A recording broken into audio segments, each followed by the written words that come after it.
Assalamualaikum warahmatullahi wabarakatuh. Hai semua, salam sehat selalu, tetap semangat belajar. Untuk kali ini, kita akan belajar bersama-sama membahas tentang perubahan iklim, pembahasan, dan tindakannya. Untuk materi yang kita bahas kali ini, yang pertama yaitu apa itu perubahan iklim, yang kedua, penyebab perubahan iklim, yang ketiga, strategi mitigasi, empat, langkah adaptasi, lima, apa yang dapat Anda lakukan, yang keenam terakhir adalah kesimpulan. Mari kita bahas salah satu isu paling mendesak itu tentang planet kita membahas tentang penyebab, dampak, serta tindakan yang apa yang kita lakukan untuk mengurangi dampaknya. Sekarang kita bahas apa itu perubahan iklim. Perubahan iklim mengacu pada perubahan signifikan dalam suhu global dan pola cuaca dari waktu ke waktu. Ada penyebab-penyebab perubahan iklim. Yang pertama yaitu adanya pembakaran bahan bakar fosil. Yang kedua, pengunduran hutan. Tiga, proses industri, serta praktik pertanian. Nah, di sini ada gambar yaitu rumah kaca. Efek rumah kaca yaitu adanya rumah kaca dan berbagai macam hal yang bisa membuat memantulan cahaya sinar matahari yang tidak bisa diserap oleh bumi sehingga terpantul dan menetap ke atmosfer bumi sehingga menimbulkan panas yang sangat luar biasa bagi bumi. Seperti kebakaran hutan. Kemudian adanya suatu asap cerung pabrik. Kemudian menjadikan suatu lahan pertanian menjadi kering dan tandus.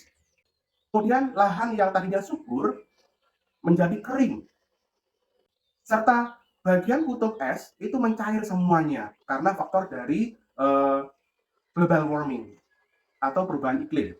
Nah, sekarang bagaimana strategi mitigasi itu? Yang pertama yaitu mengurangi emisi, yaitu beralih ke sumber energi terbarukan seperti tenaga surya dan angin. Yang kedua yaitu meningkatkan efisiensi energi, yaitu dengan cara meningkatkan penghematan bahan bakar pada kendaraan, meningkatkan efisiensi pada bangunan dan mesin. Yang ketiga, rehabilitasi yaitu menanam pohon kembali pada lahan yang gundul, berfungsi untuk menghijaukan kembali tanaman sehingga udara-udara bisa tersedia seutuhnya.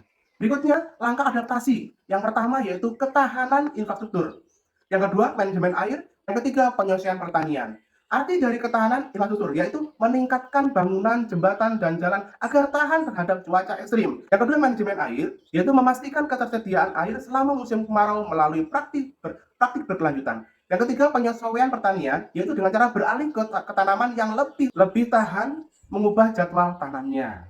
Sekarang apa yang dapat Anda lakukan? Yaitu pertama, kurangi penggunaan energi, yaitu matikan lampu, gunakan peralatan hemat energi.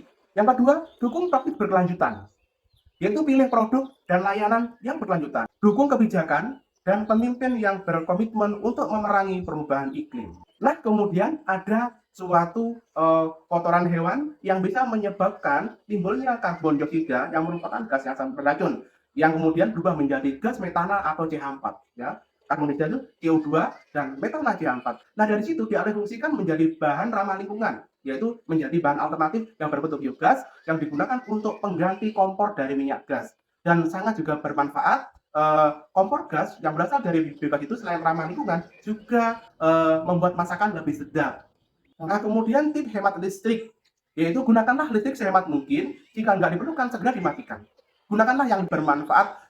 Kemudian adanya gerakan 1000 pohon yang disebut dengan penghijauan berfungsi untuk menambahkan udara lebih banyak atau oksigen O2 lebih banyak untuk kehidupan makhluk hidup. Kemudian ada daur ulang sampah, yaitu memilah-milah antara sampah organik dan anorganik serta kertas yang difungsikan untuk dijadikan suatu hal yang terbarukan, menjadikan suatu barang bekas menjadi suatu barang yang lebih berguna.